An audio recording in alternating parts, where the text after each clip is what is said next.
Okay, here's where I talk and you don't.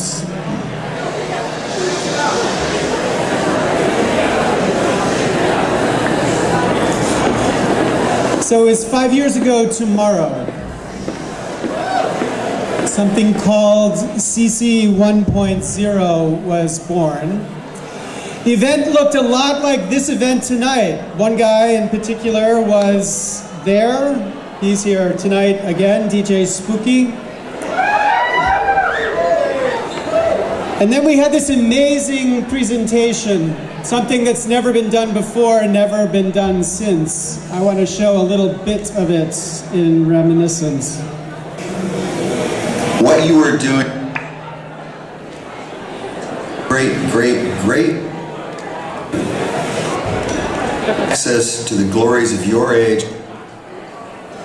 and that it will not be in the bodies institutions that are trying to clutch it to the they totter dying.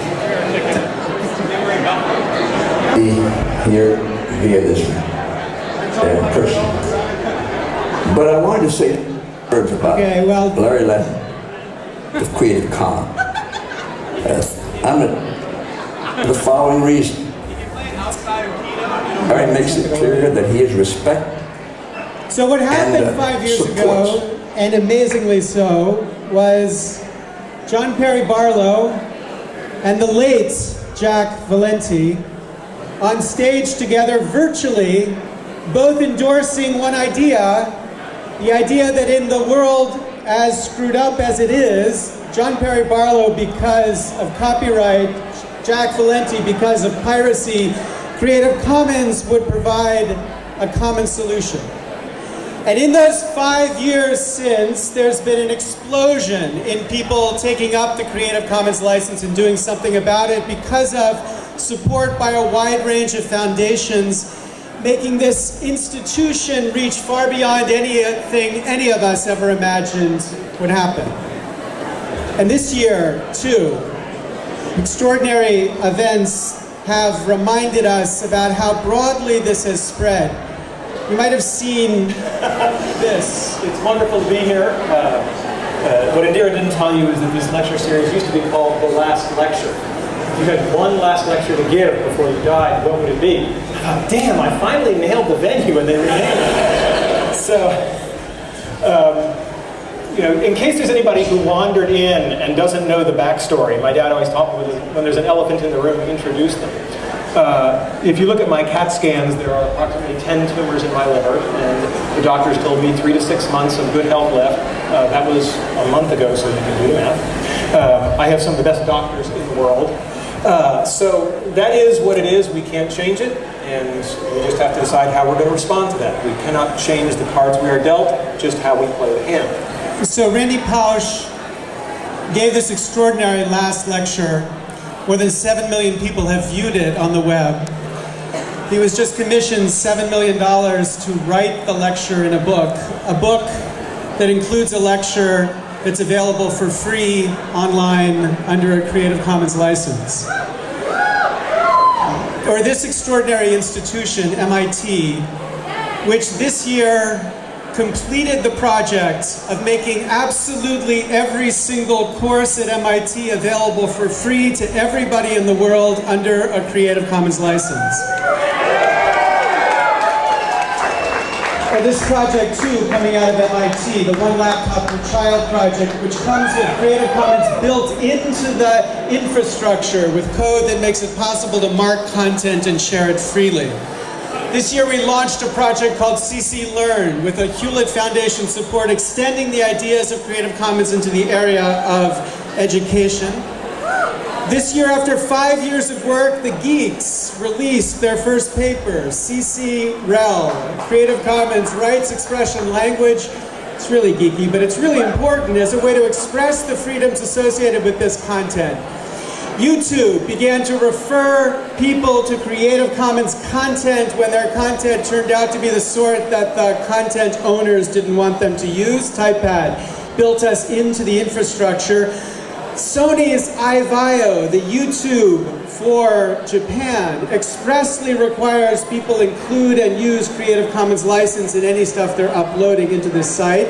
Open Office caught up with Microsoft Office by building Creative Commons licenses into the infrastructure.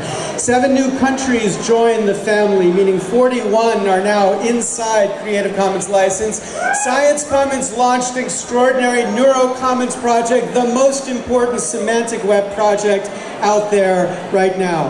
And then Wired brought Spoon to a stage endorsing the Creative Commons.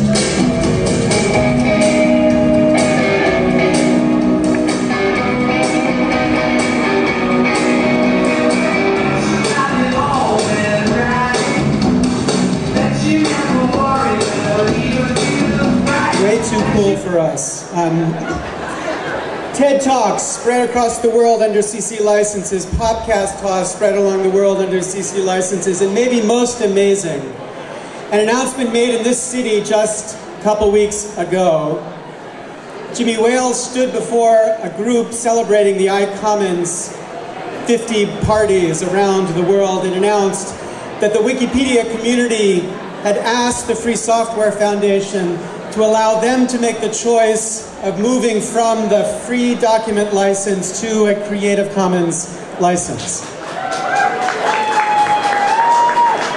And then one more announcement from tonight. An idea inspired by an extraordinary man, Al Gore, and his partner, Joel Hyatt, to start a new kind of television network Current TV. We'll begin to offer CC licenses as a way to mark the content that gets uploaded and put into this system. That was this year. Let's talk a little bit about where we've been. People understand Creative Commons to be about sharing, about the idea of taking content, marking it, and saying these are the terms under which you're allowed to do things with this content. Artists, educators, authors, scientists, and amateurs.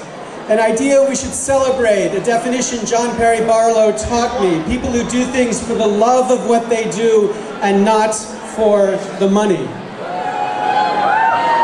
We are all part of this amateur culture, and CC gives these people an opportunity to express something different from the default of all rights reserved to an idea of some rights reserved. Now, this movement has suffered a couple criticisms. One kind of criticism has said, look, love is sometimes just not enough. How do you give us something more than love? For example, there's an amazing battle going on in the Colombian blogosphere about a photograph taken from Flickr, licensed under a Creative Commons non-commercial license, but included in a commercial newspaper publication.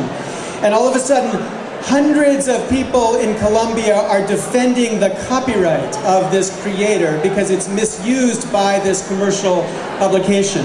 But the publication says, how do we move beyond the sharing economy to something more? And then on the other side, there are people who say, you know, sometimes some rights reserved is actually too many rights reserved. For example, a fantastic project here in the Valley, Public Library of Science, which is doing extraordinary work to set free scientific knowledge. Licenses its work under a license, the freest license we have, the attribution license. But what the attribution license technically means is if you violate the license, you essentially invite a federal case. And people ask, does it really make sense that if I miscite you, I have created a federal case against me? So these two criticisms have led us to think about two new ways to extend the Creative Commons community. One way in something called CC+, a second in something called CC0. So let's start with CC0. The basic idea behind CC0, very rare for a lawyer to utter, is the idea that there is no law associated with this content. CC0 gives people the ability to either expressly waive rights associated with their creative work or work that they have, or to assert that certain work has no legal rights associated with it. And then, most importantly, it gives them the opportunity to sign those assertions so that people know expressly who and what the reputation of the person making those statements is. So, for example, if you're a scientist, you're lucky if you produce tons of this data. But you're unlucky if you live in this part of the world, because in this part of the world there's something called database rights. Basically, the legal definition is total fucking mess. These database rights make it extraordinarily difficult for scientists to do what they're supposed to do, which is to take data and build upon it. So CC0 gives them a simple way to say, I waive any of these rights, and then to sign that assertion in a machine-readable way so that people can build on this creative work without worrying about the law which is getting in the way. Or the same thing in the context of asserting rights.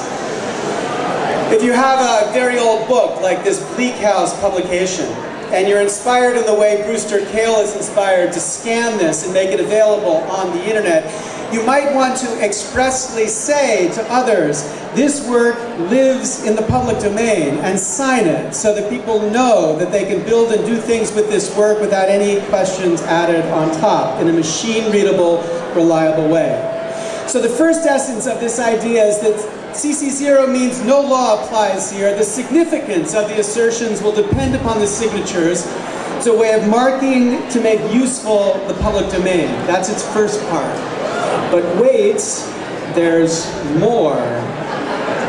Let's say that you're a library, an old library. You've got tons of these fantastic digital photographs, all of them out of copyright. And you decide you want to digitize these photographs, and you haven't yet met a Hollywood lawyer who would tell you that this digitization of the public domain itself is a copyrighted act. Instead, you believe that just slavishly reproducing something in the public domain is not a copyrighted act. So without copyright, you can't enforce any rules on anybody else. But many of these museums say, is there a way for us to ask people to behave in a certain way? Not sue them if they don't, but just say, please behave in the following way. No law, but ideas of good citizenship. What does a good citizen do?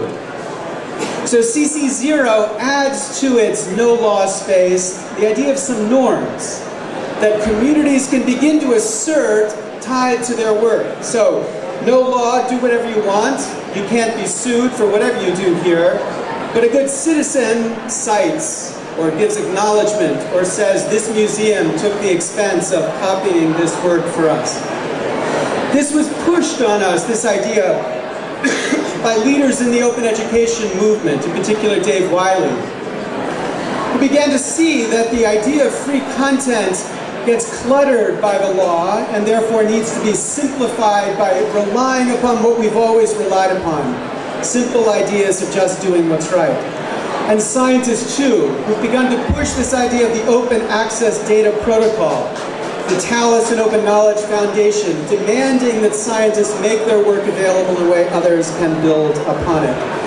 So when this project launches, these organizations, the Internet Archive, the Open Knowledge Foundation, Talus, and the Open Library will be embracing it. And even the Microformats project, which of course has become extraordinarily important in making the web understandable, will be requiring a shift to the public domain and then CC0 for any distribution policies related to this format. And then there's one more important announcement. So, of all the things in the world that should be free, you would think the law and public documents, government documents, would be free. Not just in the United States, but everywhere in the world. It ought to be free. There's been one extraordinary leader, one movement that's been trying to set these documents and law free. This site, publicresource.org, has been actively liberating documents by sucking them down using sophisticated technologies and making them available for anybody to access, and manumitting, like buying from slavery, these documents when they're owned by companies and that yet ought to be free.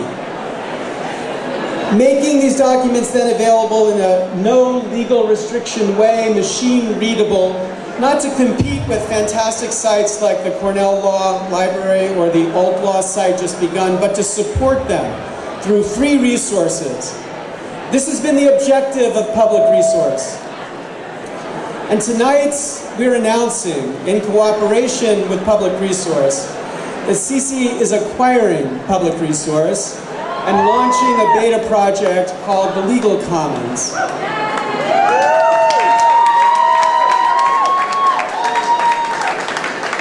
Carl Malamud, the hero in this movement, will be a first distinguished commoner that will help us get this going. Carl and I have agreed to commit that by the end of 2008, all federal cases in the United States, at least, will be free for anyone to take and use however they want. That's CC0. On January 15th, 2008, 5 years after Eldred was decided, you will see its beta launched. Now CC Plus. So the idea of CC Plus is to find a simple way to click through to get rights beyond the CC license. So for example, take a non-commercial licensed work and find a simple way for somebody to get commercial rights for that work. So here's an example of how that might work. Non-commercial linked with a site called Pumped Audio, which using metadata built into the links enables you to understand directly where to go to get the commercial rights. Here's an example from MySpace. Click on the Commons deed and what you're brought to is a link that says permission beyond the rights granted by this license can be obtained by clicking to some place to get those rights. You click there and it tells you how to get those commercial rights. Mendo, fantastic remix site out of Europe, is doing exactly the same thing using this technology.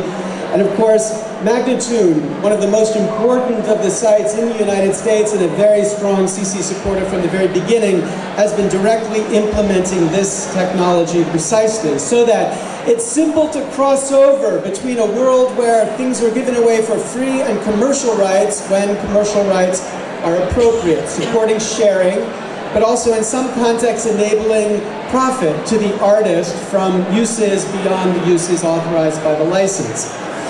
For example, nobody's ever seen this book before.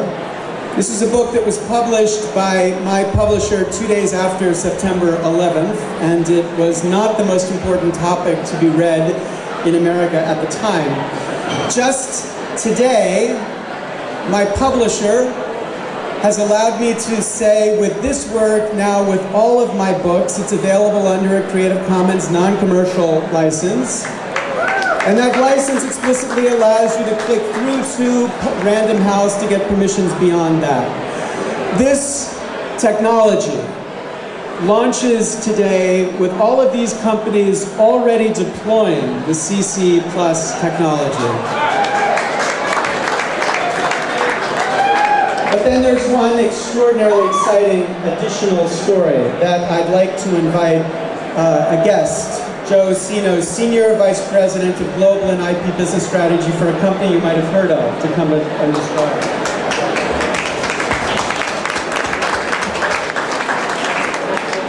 So we at Yahoo are very pleased and honored to be here tonight to celebrate and to support not only Creative Commons generally, but also CC Plus in particular. We see CC Plus as a major contribution to a sharing economy. First and most simply, it provides a mechanism by which all creators, but most particularly creators of user-generated content, can benefit commercially from their work. Perhaps more subtly, we think that Creative Commons Plus provides a new and interesting evolution in the use of intellectual property laws to support openness throughout the world. And finally, we think that Creative Commons Plus is yet another way in which the Creative Commons community is helping to unleash the forces of creativity and open expression that are so important around the world today. At Yahoo, thanks to the visionary work of a gentleman by the name of Ron Martinez, who heads our IP Innovation Group, we are introducing CC Plus at the system level at Yahoo. We're building it in. And the reason we're doing that is we want to make it available to all Yahoo properties that can benefit from it. Thanks. We are in the system. Okay. So final ideas here, right? So what have we been doing? We've been trying to make copyright make sense in a digital space. To make it simpler where copyright's needed, to get it out of the fucking way where it's not needed.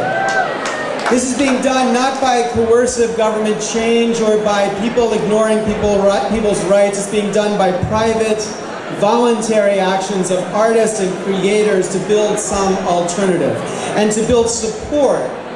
We've had to build support in these communities of artists, authors, educators, and creators. In these 5 years, we've done that to an extraordinary degree. Just today, I had a sense of its success. We've been launching, as you know, a campaign to raise $500,000 to support Creative Commons from the community. As of today, 2 weeks ahead of the deadline of this campaign, we've raised $538,000 so far. Including this extraordinary list of corporate commoners, including one of these corporate commoners, which if some of you remember in our second party referred to us as communists, but now they are a corporate commoner. The most important challenge for Creative Commons going forward is to figure out then how the next 5 years get done. How do we grow and build support, in particular support for the core funding of Creative Commons. And this is maybe the most important announcement we're going to make. The Hewlett Foundation has been working with us from the very beginning, and when we said to them, how are we going to deal with the core funding of about a $3 million a year project, they said, well, why don't you do this? This is your 5th anniversary. Find 5 entities willing to give you $500,000 each year for 5 years, a 5x5 challenge. And I said, well, it's great alliteration, but how the hell are we going to find these 5 entities to do this? So they said, go out and do it. And so, here's what we've done. We had one, which was the Hewlett Foundation. And we quickly entrusted 2, which was the Omidyar Network, which has been supporting innovative change in this space, and in particular is asking us to consider how to develop a copyright and Creative Commons registry for copyright material, open, free, international. Third, there's a very secret entity. Nobody knows who they are. We're hoping they're going to no longer be anonymous, but they have come forward from Europe to support the 3rd of these 5 pledges of $2.5 million. And then 3 extraordinary entities, Mozilla, Google, and Red Hat, have all supported to fix the fork. Now this morning, we learned the 5th had disappeared. So the 4 were lined up, but there wasn't a 5th. And the deadline was strong. It had to be by today. And the deadline meant we either didn't have the funding for the 5 years, or we did. And as an extraordinary gift to me, in particular, I feel, Joey Ito and the CC board have committed themselves to either personally give or raise the money to support $500,000 a year for the next 5 years. Meaning tonight we are announcing $13 million in funding support commitments to Creative Commons, $500,000 from our community now, and $12.5 million from these extraordinary people. As I drove in, I had one of these moments of lost control, not of my car, but of my emotions. As I sat like a bawling baby, and I know what those are like, in my car, recognizing how amazing it is to find this level of commitment and support from your friends and from people you've never even met. And so I come tonight to celebrate 5 years, most importantly by thanking all of you, this community here, even the ones who don't want to listen to everything that's being said. This community signals the success of this movement. And the thanks, of course, start at the extraordinary staff that have supported this organization and the board, but most importantly, you. That's 5 years. Oh, wait, I'm sorry. There's one more thing. I don't know if any of you guys have ever seen or heard of this guy. Trent Reznor, 9 Inch Nails. So Trent is one of the most important and innovative artists trying to encourage this remix creativity. He's also getting in a lot of trouble with his label because of his encouraging the idea of people being free to build upon his work. And so he came to us and said, what can we do to solve this problem? And Creative Commons offered to help him and a wide range of artists begin to build a remix space that is standard and common, allowing content to flow across regardless of the stupid licenses written by different lawyers. And today Trent responded to this offer, expressing appreciation for defending, it's a weird concept, the principles of the DMCA, because he sees the creative opportunities that are here, and his commitment, stay tuned, is that you're going to see something like this in the future, radically changing in relationship to this culture. So, my last task. There is nothing cooler I could possibly be asked to do than to introduce the people who will come up and take the stage. And at that stage, anybody who isn't perfectly silent will be silenced by the forces that be. This is the most important inspiration that Creative Commons had in its first days. A man named Gilberto Gil.